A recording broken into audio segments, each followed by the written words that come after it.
Well, it's lovely to see so many people. That's the first thing. And thank you all for taking your time to sit in on this session. It's much appreciated. I am indeed going to adopt a fairly unusual approach to the issue of monastic foundation, because it is so often viewed simply in terms of an act of great piety on the part of a potential patron. It's viewed in terms of an expansion of the work, the mission of a monastic order. And yet there are other ways in which we can see and in which we can feel the issue of monastic foundation. In order to do this, I'm going to be looking specifically at the Cistercian order, which is entirely appropriate in the context of a Founders' Day lecture to the Abbey Cumhir Heritage Trust, because we are dealing, obviously, and of course, with a Cistercian monastery. In fact, the Cistercian order is really qualitatively different from other monastic orders. It's rigidly organized. It's very hierarchically organized. It's very powerful, and I'm not talking in a spiritual sense, I'm talking in a political sense. It's a very powerful organization. And in that sense, it has attractions that other monastic orders don't have. We find, as we go through medieval records, we constantly find that the Cistercians, if you like, they're very potent as an organization. They're very politically potent. They have that wonderful quality which we call access. They're able to get everywhere, and they're able to get everywhere with a sort of authority that many other orders lack. So there's something very important. I want to spend just a very few minutes, and I promise it is very few. I want to just stress what having a Cistercian monastery in your polity, whether it's a cantrev in Welsh sense, or whether it is a much larger political unit, what having a Cistercian monastery really meant, particularly what it meant to a patron. Most patrons, you know, I'm very sure, had a variety of motives for setting out on the great journey that was their patronage. I think the first point to emphasize is that having a Cistercian monastery within your territories, even having, in some instances, 2, even 3 monasteries of the Cistercian order within your territories, was very prestigious. You had bought in, and I really do mean you had bought in, because it's going to cost you a lot of money to patronize a Cistercian house. You had bought in to one of the most potent organizations in Western Christendom. It's as simple as that. When a patron was looking for somewhere of renown, somewhere of great potency, the Cistercian houses which were within his range must have been top of the list. And I'm thinking, for example, of the way in which when Llywelyn the Great was looking for somewhere to hold a great assembly of Welsh rulers in 1238. In fact, it probably wasn't Llywelyn at that date, because he was already very ill. It was probably his son Dafydd, because what was going to go on at this meeting was that everybody was going to accept David as the heir to Llywelyn the Great. The plan was originally that everyone present was going to offer fealty and homage to David.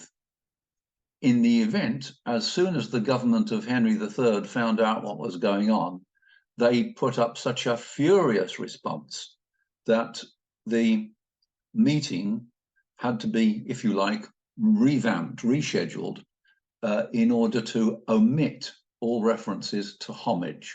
There was not going to be the performance of homage. There was going to be the much looser tie of fealty.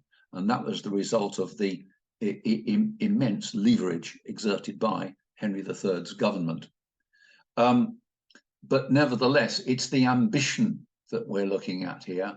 This is where David and perhaps his father, Llywelyn, thought that it would be the very best place to have such a meeting, not in one of Llywelyn's castles, but instead in one of his allied monastic houses. Strata Florida wasn't even within his polity theoretically, but it was the most powerful by far house which was within range of Llywelyn and Llywelyn's power. It was, for example, where the Welsh Chronicle, the Latin predecessor of the later translated Brut y Tywysogion, the Chronicle of the Princes, was being drawn up, and therefore it was of vital importance. So presence, sheer presence, was one of the things that a Cistercian monastery brought. If it was also a Cistercian monastery like Cwmhir, which was to a significant extent off the beaten track, it wasn't exactly central. In a geographic sense, it was quite central to Wales, quite central, but in a political sense, in terms of political sinew, it wasn't central. Nevertheless, it had, by the time of what I will describe as the second or third foundation, and I'll talk about that in a few minutes' time, it had the makings of being the largest abbey in Wales. It had the makings of being one of the largest abbeys in Wales or England. Its nave was, for example, bigger than the nave of Westminster Abbey, which is saying something. It's saying quite a lot. So again, if you've got access to a Cistercian house and you've got the will and you've got the cash and you've got all sorts of resources, including human resources, you can make a real statement. It's a place, a monastery was a place of safety. It was a place of safety for people. They could take refuge there. It's a place of safety for things, for possessions of the high and mighty within the polity. We know that in the 13th century, for example, the Llywelyns were placing a lot of their valuables, a lot of their most prized possessions in the care of monasteries. We've got a certain degree of evidence of that, and it's a very important point. So it's also the Cistercian monasteries and their associated granges, economic units, and to a significant extent, quite often political units as well, the granges. We know that they were places of rest and refreshment. I was able, many years ago, to produce a kind of skeletal itinerary of specifically of the last of the Llywelyns, I mean Llywelyn ap Gruffydd.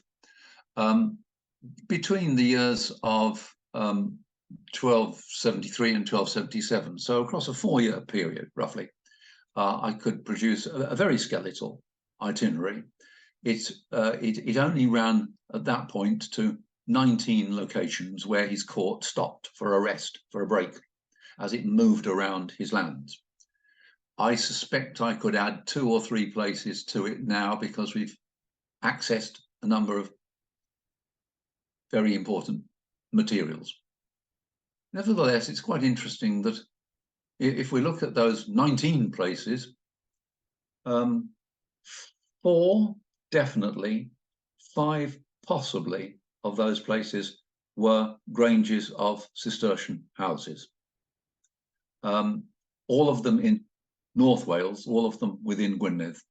And so, in other words, roughly between 20 and 25% of the recorded stops made by the princely court for a significant period, enough to engage in some politicking, some feasting, some rest from traveling and so on.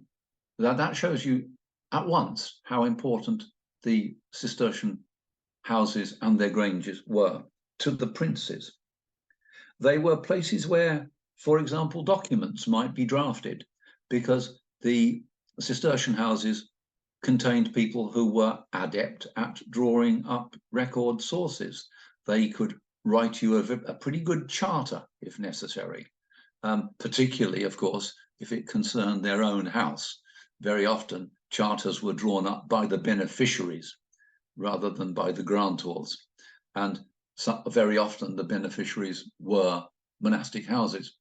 And so you find that a lot of drafting of documents takes place in the Cistercian houses or in their main granges. They were places that proclaimed, the monasteries in particular, not so much the granges, but the monasteries in particular, proclaimed the power, the resources, and the generosity of the patron. So they, in that sense, one has to say that from the patron's point of view, they were not all about God. They were not all about spirituality. They were shouting to those who had eyes to see. They were shouting, look at the power behind this place. Look at the finances behind this place. The power and the finances, the financial clout, are the possessions of the patron, and the patron means the local and sometimes not so local ruler. So they are massive statements, in other words. They are also statements of dynastic pride, because in many, not all, but in many of the Cistercian houses in particular, we have dynastic mausolea. We have the resting place, the last resting place of so many members of the ruling family of the patron or patrons. And again, that is a very, very crucial point. The staff of the monastery, particularly, again, a Cistercian house with its wonderful network of contacts up and down the order itself, going all the way to head offices in France at Citeaux and at Clairvaux, for example, but particularly those two. That was important. That gave you a sort of place from which you could make pronouncements which would reach the whole of Western Christendom. But also, you were able, as an abbot, for example, to be of great use to a prince, to a great lord. You could act as that prince's or that lord's envoy to high places. As a Cistercian abbot, you had access, for example, ready access to the English court. if you made it known that you were heading for the royal court of England, you would be almost certainly well received. You had contacts, you had access. Within the monasteries, as we've already seen, you had clerks who were very adept at drawing up the right sort of documents. And because they were adept at drawing up documents and they'd done it before and they knew what they were about, they were also very useful advisors. They were plugged into the world of medieval diplomatic. They could suggest the right sort of phrases, the right sort of approaches when you were sending out documents. So in other words, in all sorts of ways, and I could, I fear, go on for rather a long time in this direction, but I won't. Might do in questions. But in all sorts of ways, the monastic houses, particularly the Cistercian ones, were a great boon to rulers within Wales. And those great rulers will very often be princes, Welsh princes with serious ambitions. And if you were a Welsh ruler with serious ambitions, then one of your almost inevitable moves would be to create a Cistercian monastery within your territories. That was a sign of ambition.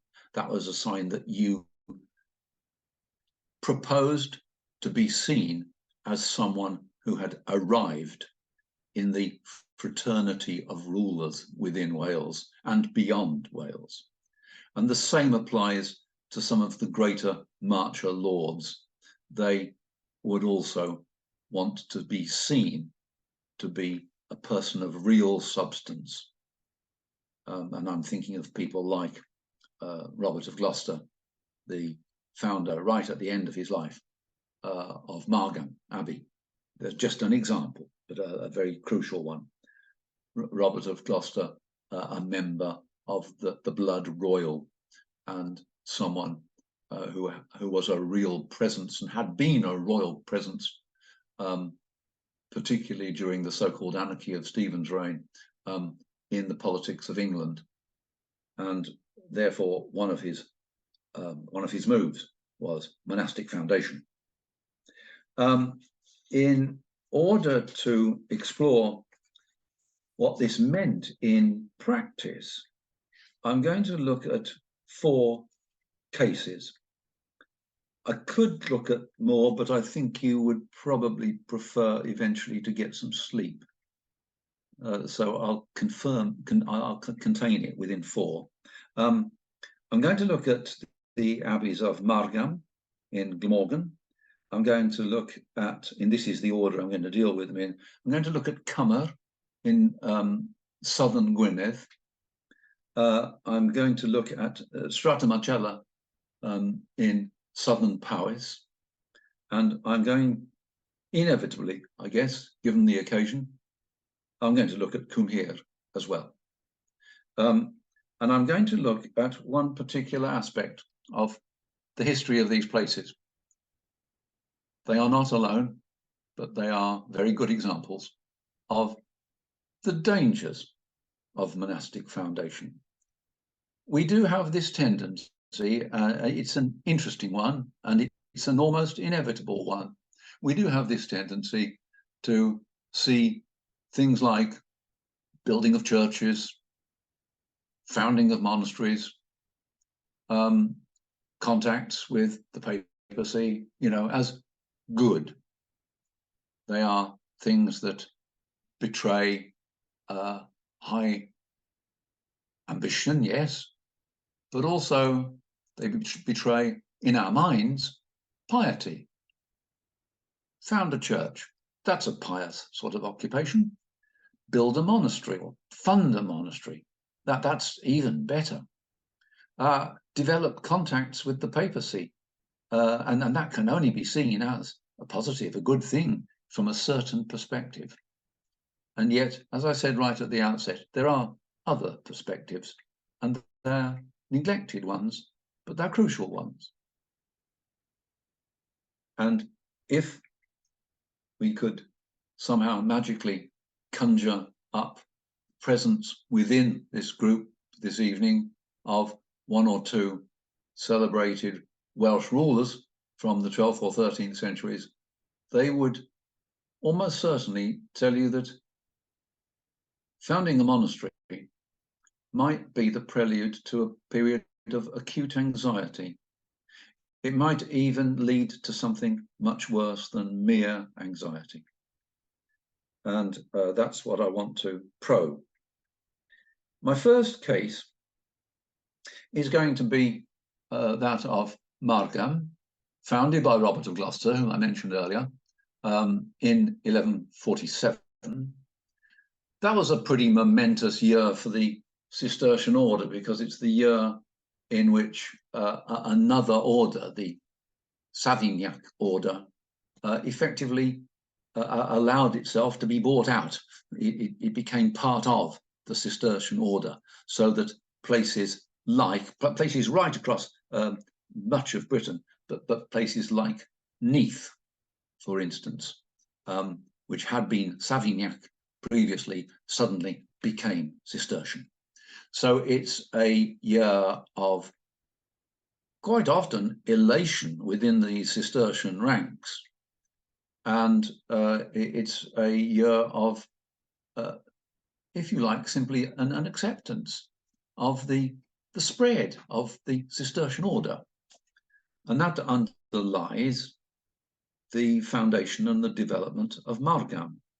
It was going to be one of the largest, one of the greatest of the Welsh Cistercian institutions. It is one that we often consider as one of what I will call, I hope you can hear the inverted commas, it's one of the English Cistercian abbeys in Wales. In other words, for the most part, not all the time, but for the most part, its patrons were from the English polity, principally. That was their principal base. There were moments, there were times when it was otherwise, but that's not particularly my concern at the moment. The monastery that developed was, as far as we can tell, staffed very, very largely by people who were not Welsh. The abbots were English or similarly not Welsh at Margam. The monks to whose names we have access seem to have been Anglo-Norman or English. And the division between Anglo-Norman and English, by the time we get deeply into the 12th and certainly into the 13th century, is basically no division at all. The Anglo-Normans and the English are beginning to overlap massively. They're beginning to amount to the same thing. But, of course, Margam, staffed in its monastic sense, staffed in terms of its monks, in terms of its abbots, it was alien, it was foreign, it wasn't Welsh. I think we would probably find that some of, at least, of the lay brothers may well have been Welsh, some of the so-called conversi, because the relationship, amongst other things, the relationship between the lay brothers and the choir monks and the officials of the abbey was a tense one. Very often there was trouble. There was trouble in particular over the question of the consumption of beer. The lay brothers demanded, and I do mean demanded, plentiful supplies of beer. The abbots, and obviously a dominant faction within the monks, the monastic community, didn't like the sound of that, didn't like the sound and or sight of it. Once the lay brothers had had a few, it wasn't a pretty sight. And so we are faced at times with lay brother rebellions. and it became very serious. But it's not with what was going on inside the abbey that I'm particularly concerned. It's what's going on outside it, because the abbey is placed, oh yes, all right, it's in the southern reaches of Glamorgan. It's in a territory which was used to an Anglo-Norman presence. The Anglo-Norman presence in Glamorgan was much more prominent in the south and in the lowland areas, in the uplands, in the north, in the Blaena. It was a Welsh presence that was predominant, overwhelmingly prominent. But we've got to picture the community, the religious community at Margam, as being confronted by Welsh resentment, resistance. This is a case of ethnic confrontation. It's as simple as that. It's as brutal as that. I've got in front of me now several pages that I did a bit of photocopying yesterday. And I've got several pages of the Margam Annals. They're in places they're a bit sort of sketchy. Once a Cistercian house had been founded, it often took a couple of decades to get into its stride as a chronicling centre. Not always, sometimes it was quicker out of the blocks than that, but very often it took 20, even 30 years before it emerged as a chronicling centre. And therefore, a lot of the early entries after 1147 are pretty brief. But there's one, for example, 1161. It's brief, and we'd love to know more. And it just tells us, I'm just translating it very rapidly. The Welsh burned our barn in October. Divine vengeance, however, followed. We've got to guess a bit at what the divine vengeance was, but presumably it made a lot of people very uncomfortable, and it made a lot of Welsh people very uncomfortable, because the Welsh had just burned the abbey's barn. Now, it may have been a granary, may have been a grain store, almost certainly was. But the word can apply to either, just a general purpose barn or specifically a grain store. The interesting thing is the reference simply to the Welsh. There's a sign of tension. There's a sign of alienation, because we're not given any indication of who the Welsh were. We get nowhere near names. The monastic chronicler isn't interested in who these people were. All that he's interested in, and all that he knows, is they were the Welsh.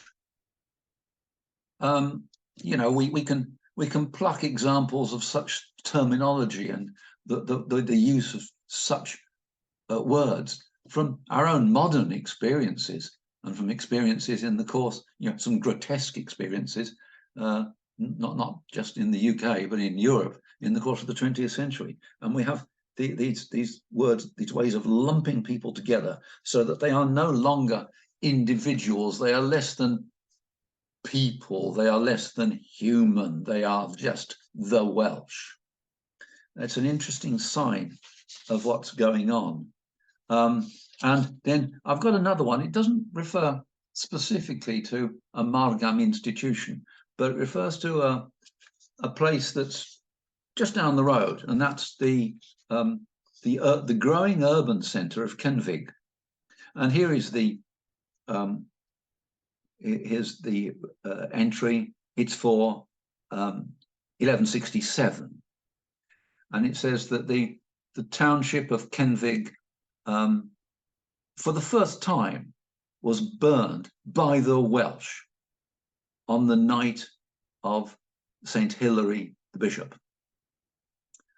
Okay, once again, the reference is to, it's burned, it's combusta est, it's burned a Walensibus, by the Welsh. Exactly the same aspect of alienation.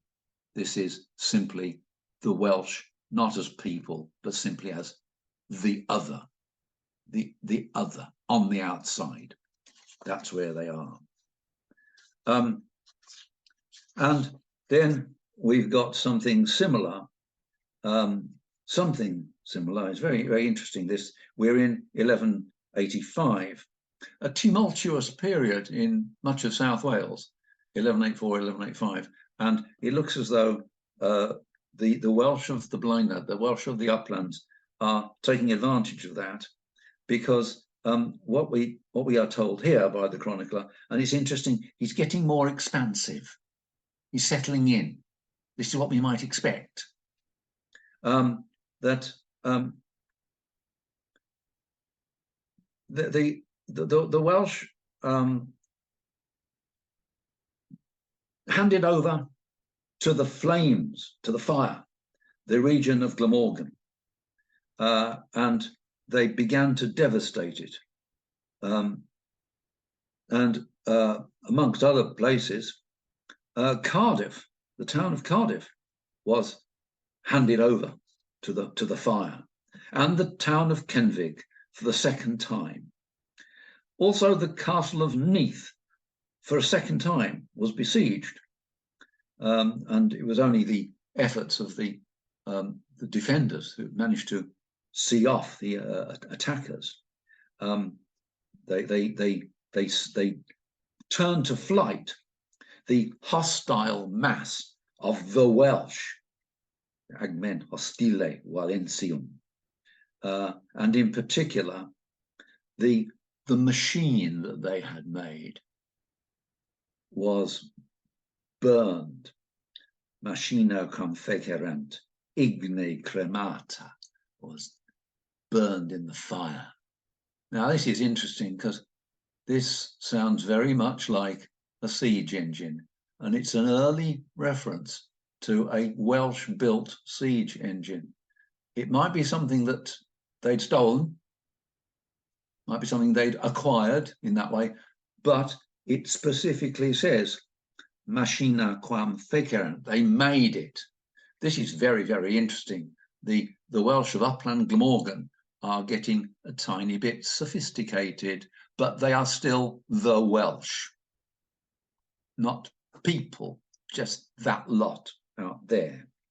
The references to Kenfig, of course, are to the fact that Kenfig's only a couple of miles away from the abbey, so it's something they know about all too well. Right, let me move on to 1223. Bit of a gap, but 1223.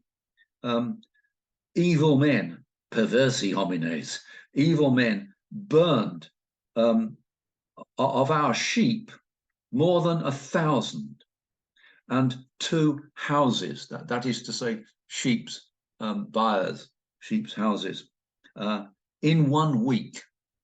So we've got granges being hit, and they are sheep husbandry granges.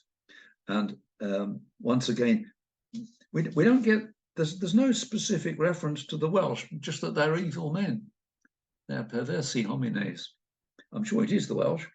And then in the next year, 24, the Welsh killed some of our servants. These are the farm labourers, the family. Occiderunt valences famulus nostras.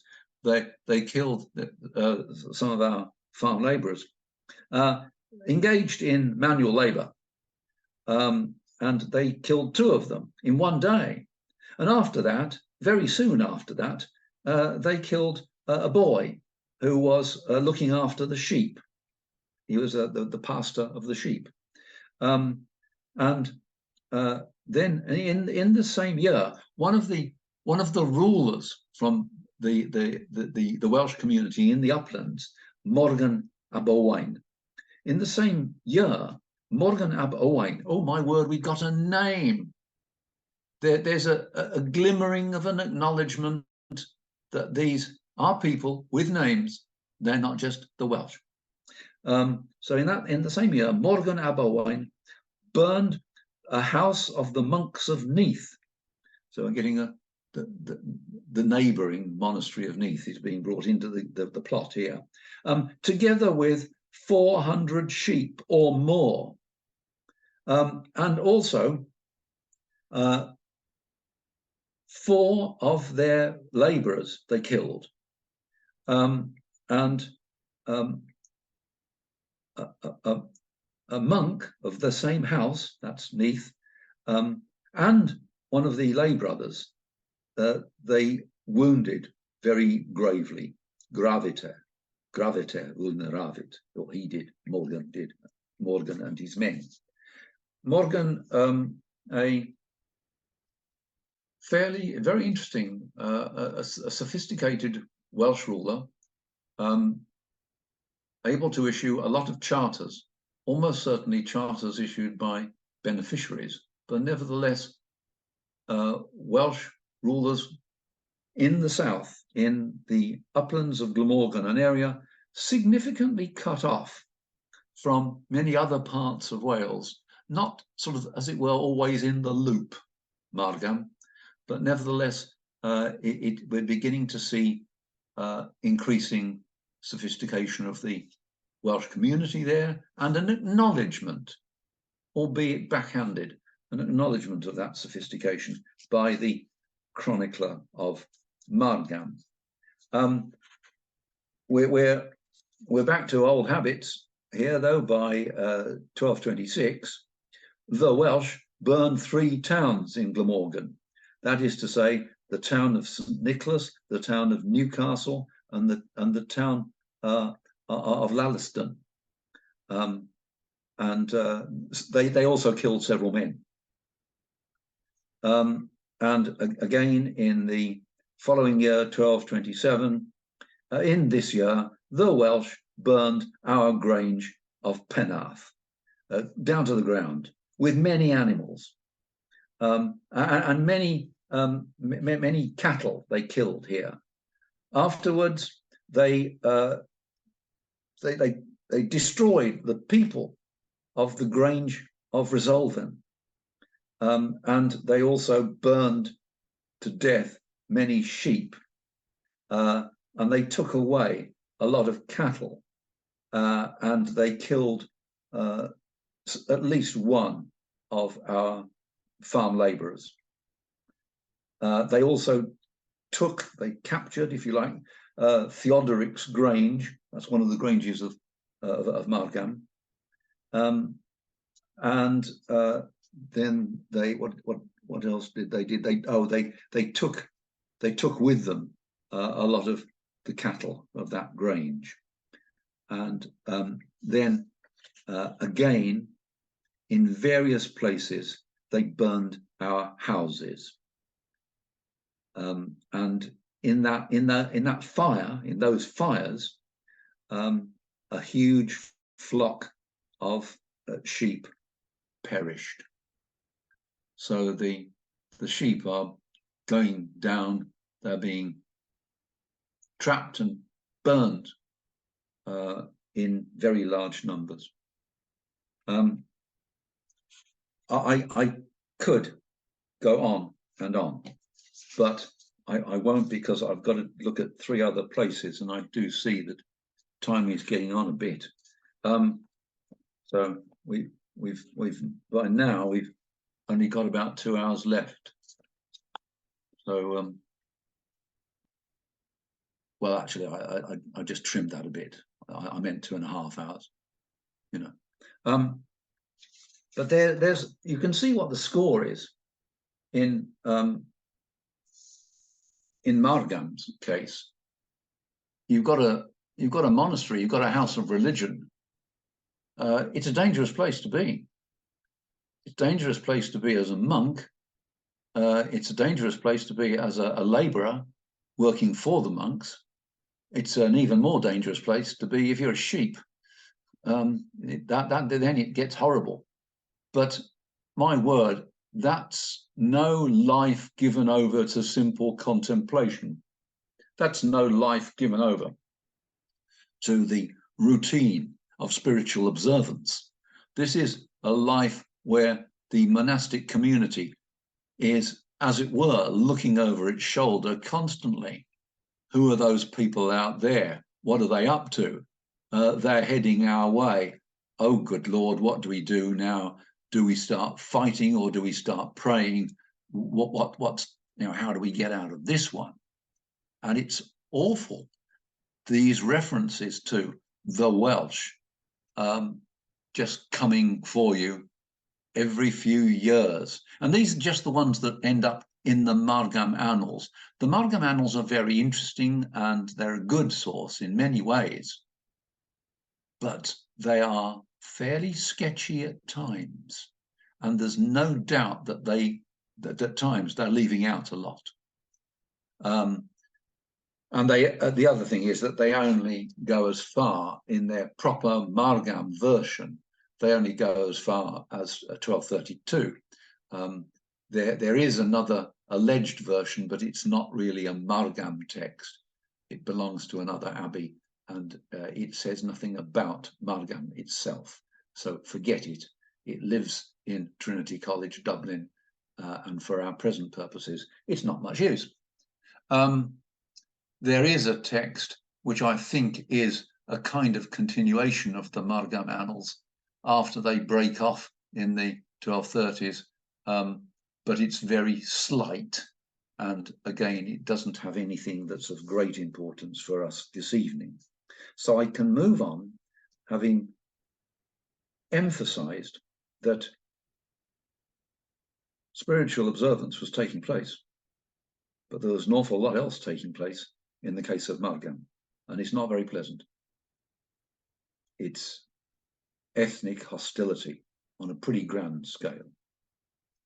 So I'm going to move to Cummer in the modern, more modern county of Meirionydd, and here we are in a community which is founded very late in the 12th century. This is amongst the later Cistercian foundations, and it's founded in strange circumstances. In the Welsh Chronicle, in its present form, it's predominantly Welsh form, but it's a Talosogion. In its two versions, we have what we call the Red Book of Hargest version, and we have the Penniarth 20 version. They're slightly different. They have emerged as different versions of what looks like a sort of parent body of Latin materials, maybe a chronicle or maybe a collection of tracts, chronicle-like tracts. But in the Red Book version, it has the information that the community of Cumhir left the abbey and they went to a new site, and that was Cummer.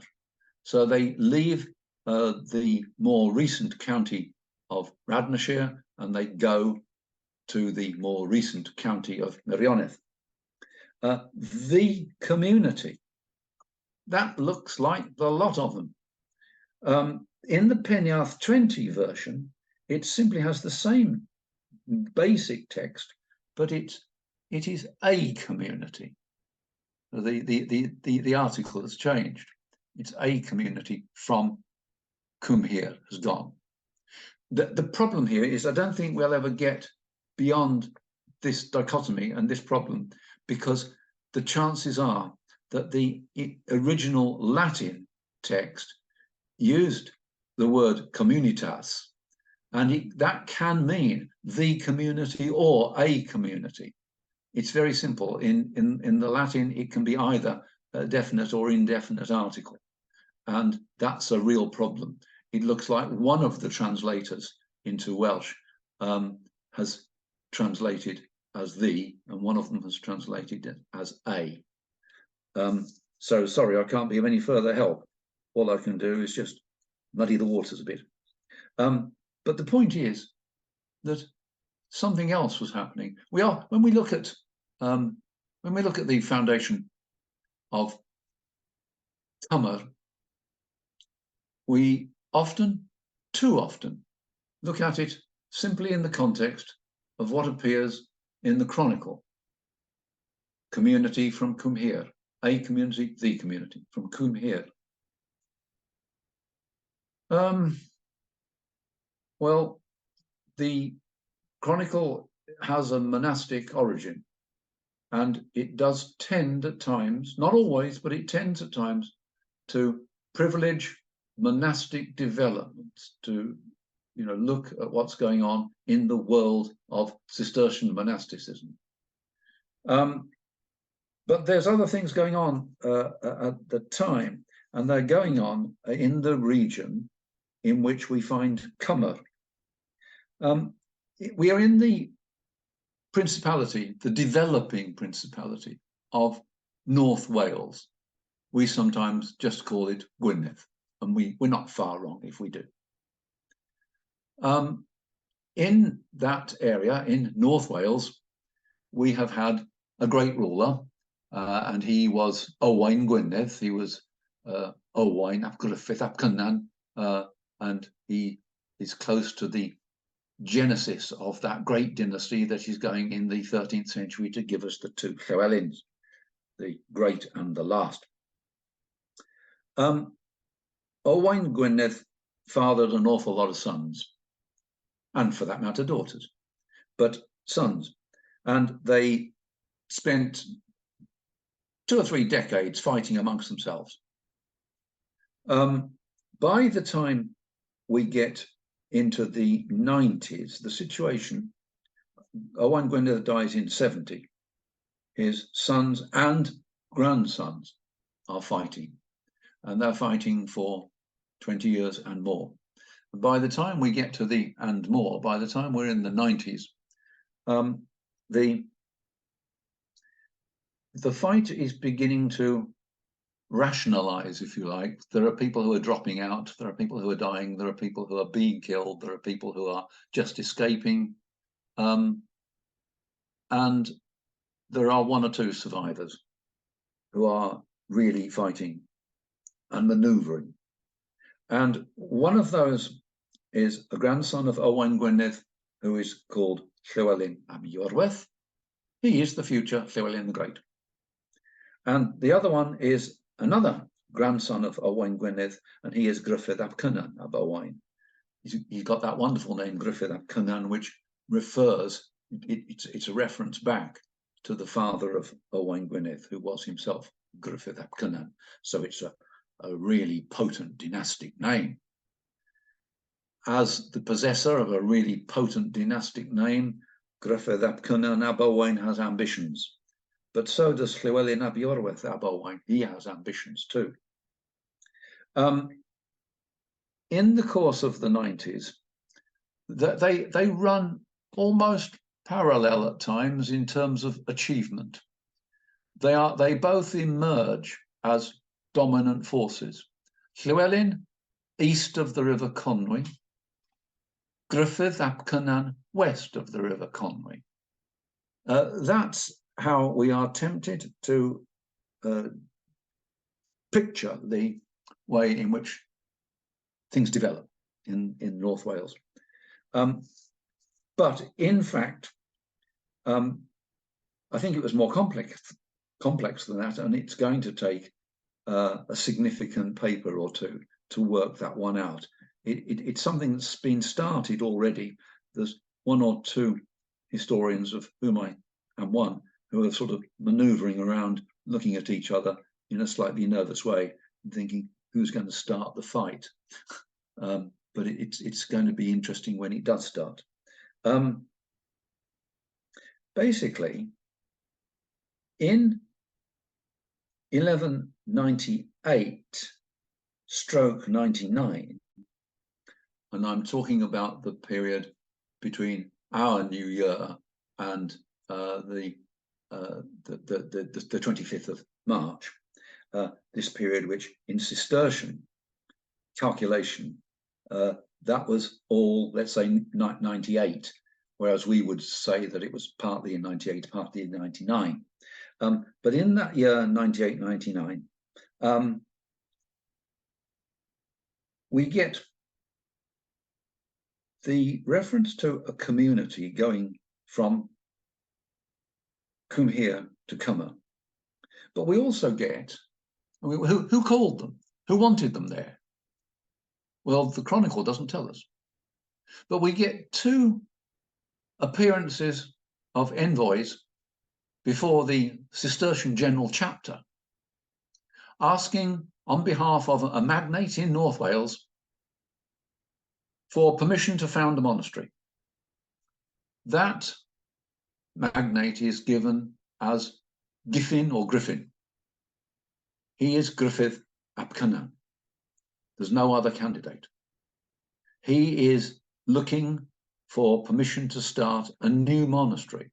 There's already one monastery, and that has moved around a little bit within Gwynedd, and that's the one that's going to settle in 92 in Aberconwy. It's going to be called the Abbey of Aberconwy, and it's going to fall very rapidly under the special protection of Llywelyn, who in the 90s, I have to insist, is already venturing across the Conwy into the western part of Gwynedd. He's already venturing. And when we get to the year 88/89, he ventures big time. His forces fight 2 battles in one day. That day is almost certainly Epiphany. It is the 6th of January, by one calculation in 89, by another calculation in 88, in 98, so 99 and 98.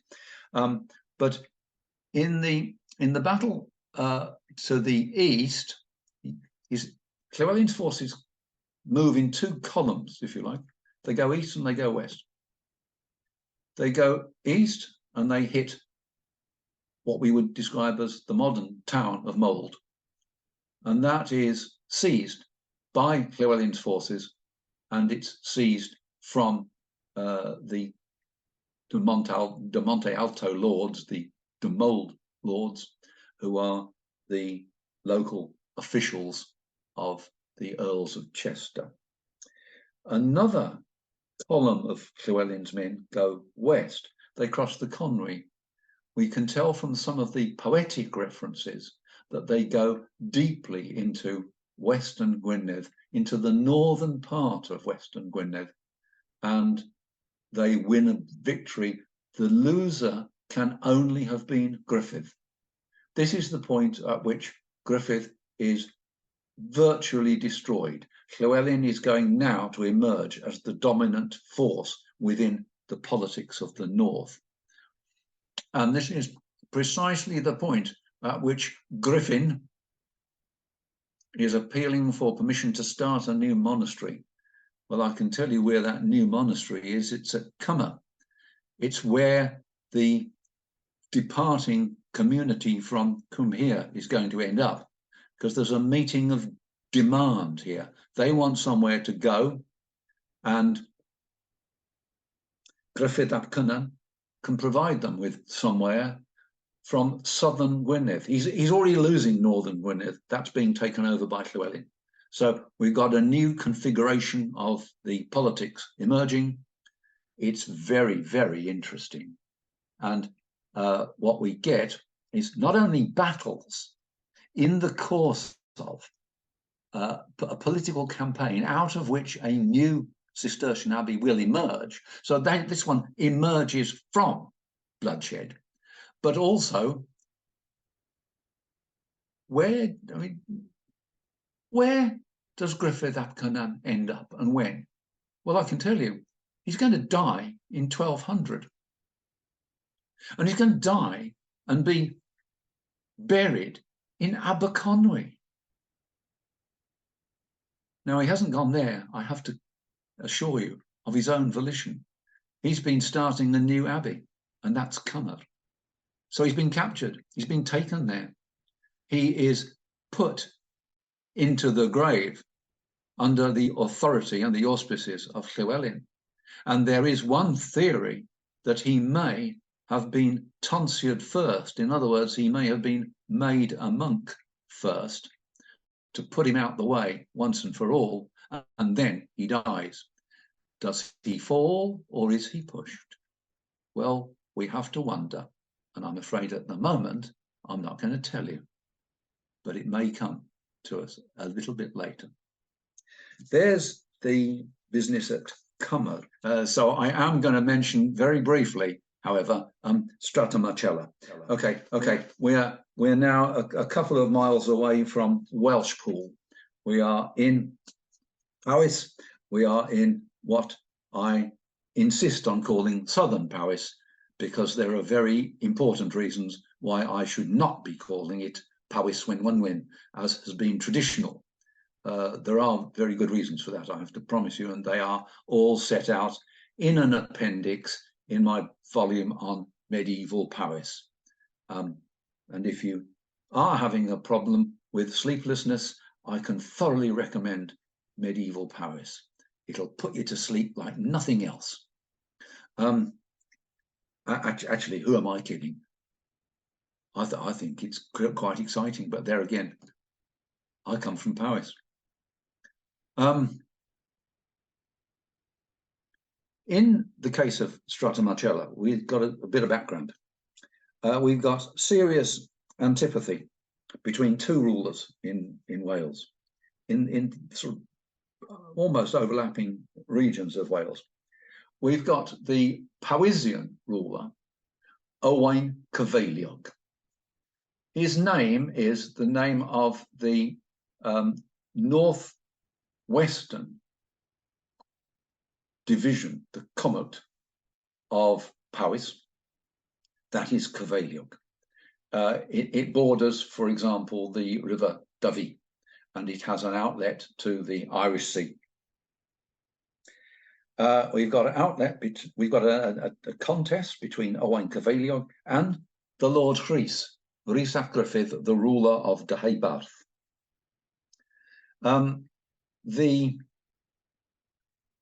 The contest is serious. We know that on at least 3 occasions, the Lord Rhys invades Owain Cyfeiliog's territory. And we know that they fight, and it's a pretty bloody business. The Lord Rhys we know as the founder or the refounder, technically, of Strata Florida.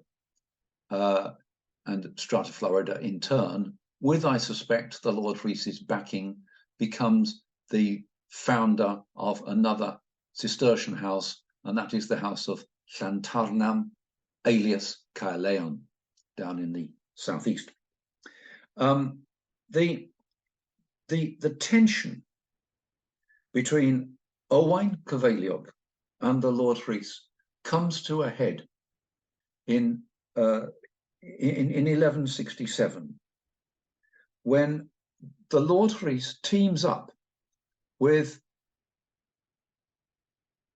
Owain Gwynedd from the north and one of the group of Powysian royals who have divided much of Powys between them. And this is a man called Owain ap Madog, and he is the ruler, amongst other places, of Mechain, in which we find the great class church, the great pre-reformed monastic body of Mayfod.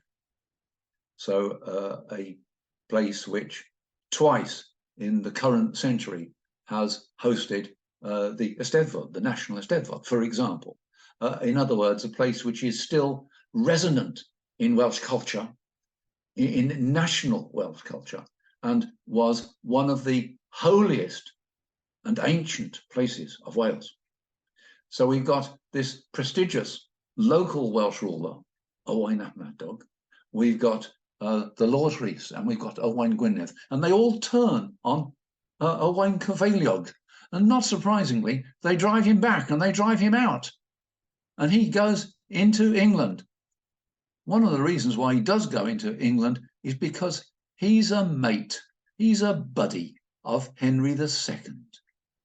They have fun together, they joke together, they have meals together. Owain Cyfeiliog is like that. He's a very cultivated, very cultured man. And he's likable. So he finds ready support in England. And it's not very long.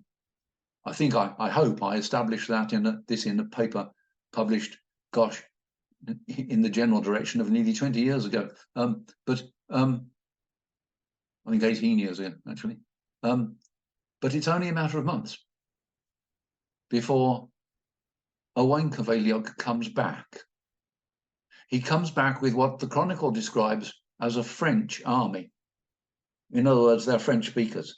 These are Anglo-Norman bosses. They're aristocracy. They are speaking French. No English here. This is French, and it's a relatively interesting example of a military force from England that is still speaking French. But Owain, with his French troops, with his Anglo-Norman troops, is successful. He doesn't have to confront Owain Gwynedd or the Lord Rhys. They've gone on, the two of them, to do other things. They've attacked English positions in North Wales, places like Prestatyn. They obviously had a thing about attacking large numbers of static caravans. And so they attacked Prestatyn. That was a joke. You don't have to laugh, but I'll get a certain degree of satisfaction if I can see the occasional smirk. So it's just Owain ap Madog that he confronts now. He's not ready, I think, Owain Cyfeiliog, to pile into Owain ap Madog's provinces of Mechain and his territory, which contains Mavod. There are other bits that he controls as well in central Wales, but actually Owain isn't quite ready for that. What he does is very interesting. He starts to take it out ecclesiastically. I have argued, I hope successfully, but some years ago now, so I hope it's kind of stuck and nobody said it's rubbish yet. I have argued that it is now, in the months and the 2 or 3 years after 1167, that Owain Cyfeiliog begins to asset strip Mavod. This is the best way he can turn on and humiliate Owain ap Madog, because you see, Mavod had controlled churches. These were sort of daughter churches. These were spin-off chapels of Mavod, and they covered a huge area in central Wales. They were all the churches in, for example, Ceredigion, next door, westwards, next door to Mavod. What happens is they've all belonged to Mavod, and now Owain Cyfeiliog steps in and takes them away from Mavod.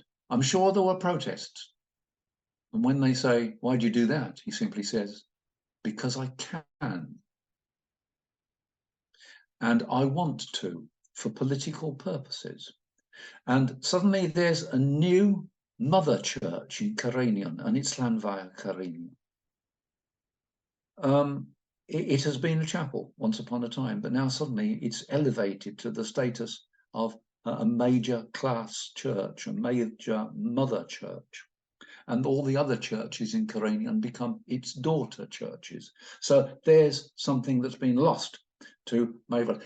In another direction, going downwards, going southwards in the direction of places like Welshpool, well, there's been a collection of chapels. Those chapels are in Welshpool, they're in Llandriniaeth, they're in Gilsfield, and they're in Four Crosses. Suddenly, they have all belonged to Mavod. Not anymore. Suddenly, they're gone.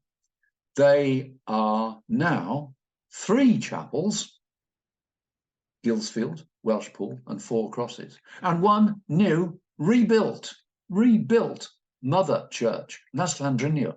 And we can still see the signs of the rebuilding in Llandriniaeth Church today.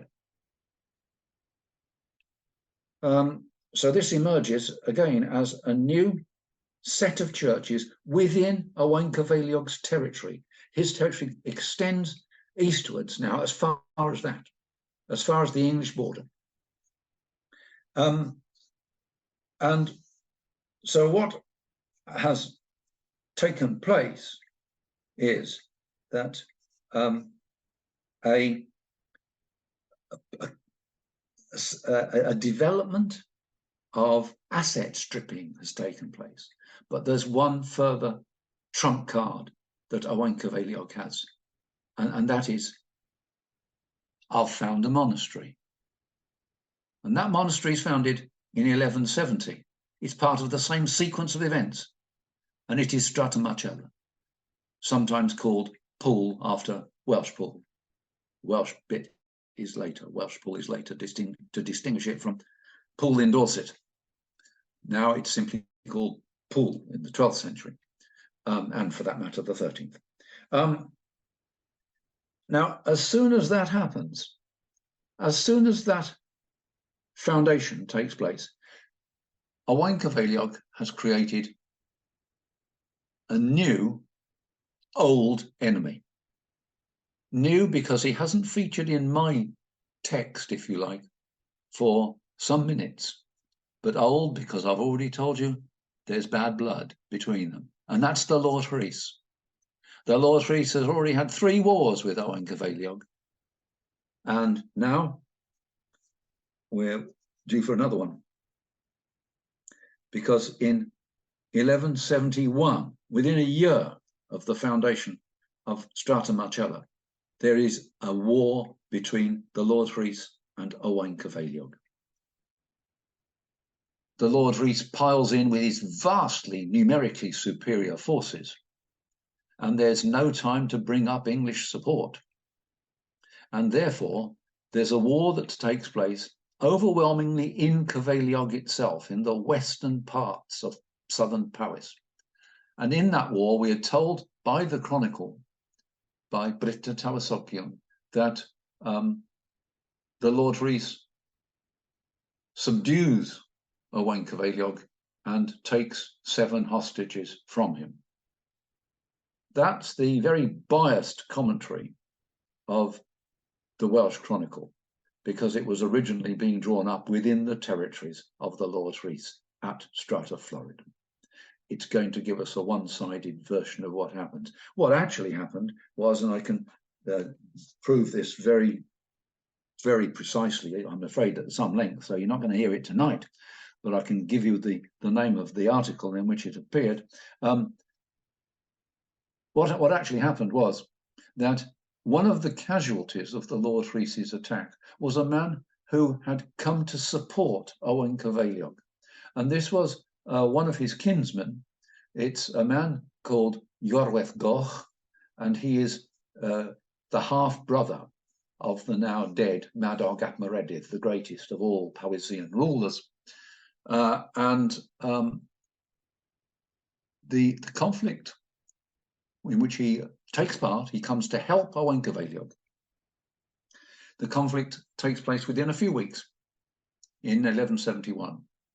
I can demonstrate from English financial sources that this is when Owain Goch dies.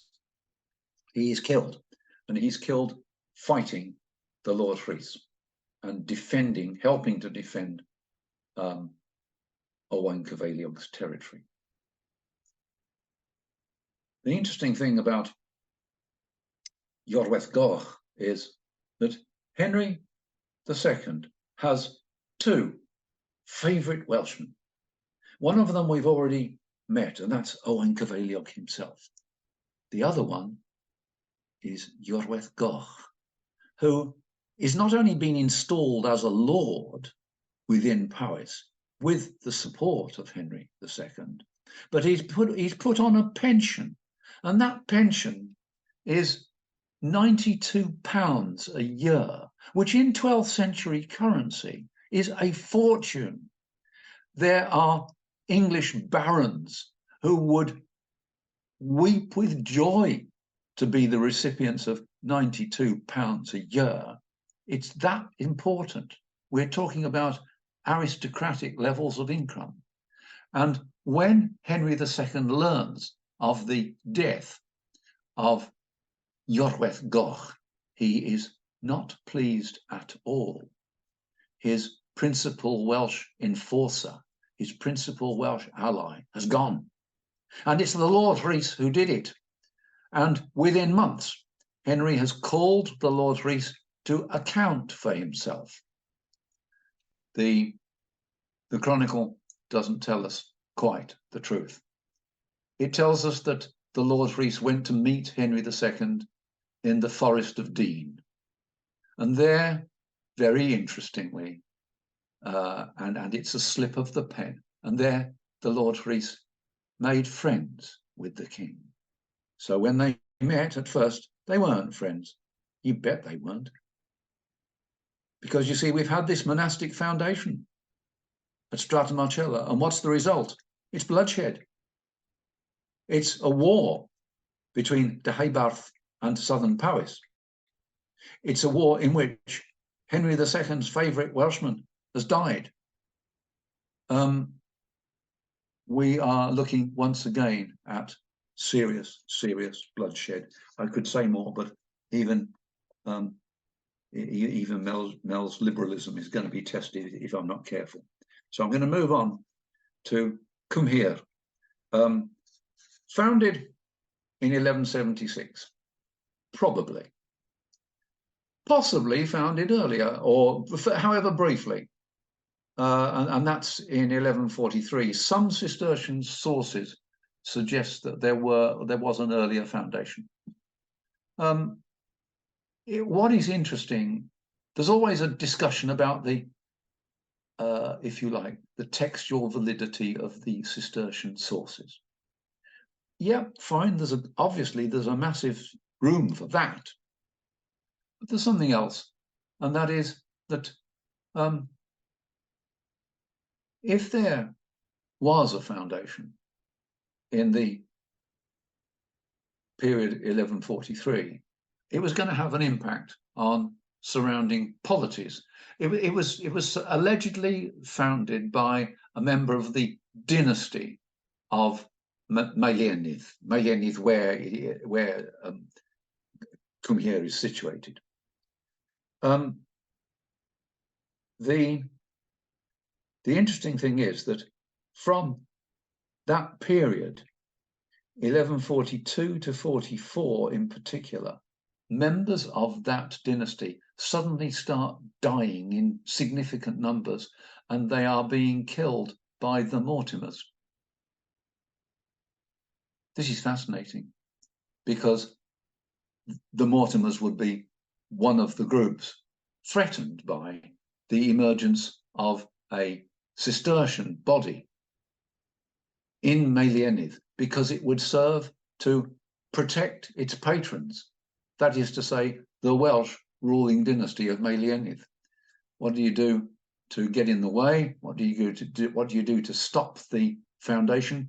You start killing members of the dynasty, and when you've killed enough, they basically give in, and the foundation is called off. So that's a possible scenario. I'm not entirely sure how far I believe what I've just said, but it's just about credible. 76 is a firmer date where we at least get a name of the foundation, the founder, correct. It is Cadwallon ap Madog Abid Nerth, and we know about him. He's a great fellow. He founds Cumhir in 76, And very often, as usual, this is treated and it's discussed in purely spiritual, religious, organizational terms. I have to say, we've got to see it as part of a political development. What Cadwallon, because I'm a good friend of his, I'm going to just use his first name, his given name. What Cadwallon, Admadok Abidnerth, all right, there it is. What Cadwallon is really doing, he's building up the basis for a serious challenge to the authority, the power of the Lord Rhys to the west. He knows he can probably count on the support of Owain Cyfeiliog, who will live on until he dies in 97. And his foundation of Strata Marcella will go from strength to strength, particularly under his son Gwynwanwyn. So he knows that the men from southern Powys are friendly.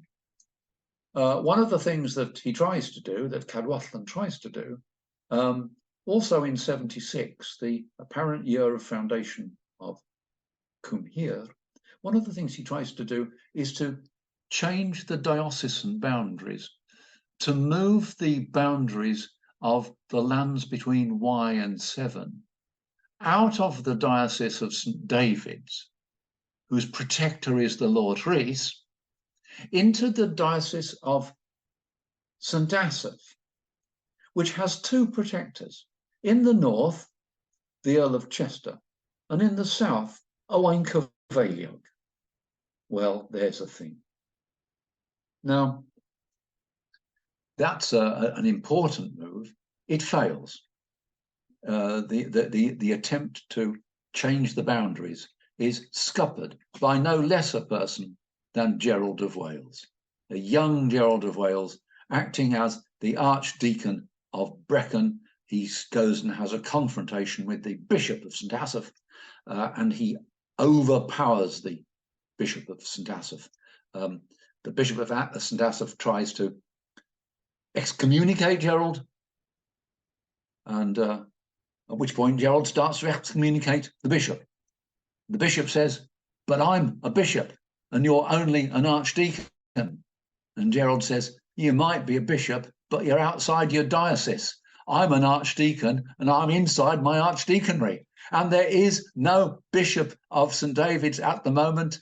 It's in abeyance, and I am therefore the representative of the bishop. And you're through, you're finished." And off goes the Bishop of St. Asaph, having realised that he's been bettered by Gerald of Wales.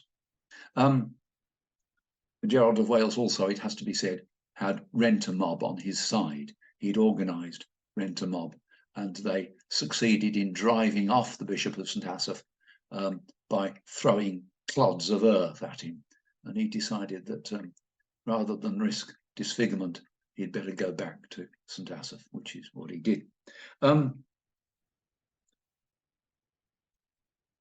We've got lots of other ways in which Cadwallon is flexing his muscles. He moves into the province which stood between the Lord Rhys and his own territory of Meilienydd. He moves into Gwerthrynion, which runs down alongside the River Wye, and he takes it over. So he's expanding westwards until he's actually confronting the Lord Rhys across the River Wye. There's an earnest of good, if you like, or at least of aggressive intentions. I simply have to say at this point, to keep it relatively brief, that there is plenty of evidence that Cadwallon is gearing up for a challenge to the Lord Rhys, and what he's actually doing in founding Cumhir is putting down a marker. It's a challenge. All right, you've got a Cistercian house that's your special property, as it were. You're the patron. That's Strata Florida. Well, now I've got mine, and they are both the daughters, the offspring of the first of the Welsh Cistercian houses. I mean, the Welsh Cistercian houses, and that was Whitland. So both Strata Florida and Cumhir are founded from Whitland, as indeed Strata Marcella was as well. So in other words, this is a matter of saying, well, we've got parity. We have the same founding body. We have the same founding Cistercian body. In the event, Cadwallon's brother, Einion Clyd, who was the ruler of Elfyle to the south of Melienith, he had never had a good relationship with his brother, Cadwallon. And in 1177, Einion Clyd is killed, and the Welsh Chronicle won't tell us by whom, and we have no other information. That's very interesting. Usually chroniclers will speculate, not in this case. I think I'd put a fairly modest, but nevertheless noticeable amount of money on Cadwallon as being behind the killing, because certainly within weeks he's taken over Elfyle, and it's as the king of Elfyle that he goes to a meeting of Welsh rulers with Henry II in 1177. There's another bit of bloodshed. We've had one war so far. You know, we've got bloodshed. We've got the death of Einion Clyd. We've got the war by which he took over Gwerthrynion, the war by which he has militarily confronted the Lord Rhys. And now we've got another casualty coming up, and it's Cadwallon himself coming back from a meeting with Henry II in 1179 under Henry II's safe conduct. Cadwallon is jumped by a bunch of Mortimer thugs and he's killed. I have argued, and once again, nobody's told me or told the rest of the world that it's wrong, but I have argued in a lecture given in 2014 and in an article published in Welsh History Review in 2016. Both dates some way away now, and I have argued that the Lord Rhys may well have been involved in the killing of Cadwallon, because Cumhir had hurt the Lord Rhys. It had hurt the Mortimers because they wanted Melienith. And eventually they're going to get it. But that's another story. The fact is that I think that the founding of Cumhir has caused yet another casualty, and that is Cadwallon himself and his travelling companions on the route back from Henry II. In other words, what we've got is basically examples of ethnic confrontation in the case of Margam. And we've then got examples of confrontations within polities and between polities within Wales in general. We've got 4 examples of conflict, sometimes spearheaded by assassination, sometimes spearheaded by major military campaigns. And in each case, we see that the conflict is generated essentially by the process of monastic foundation and development. Thank you very much for your patience.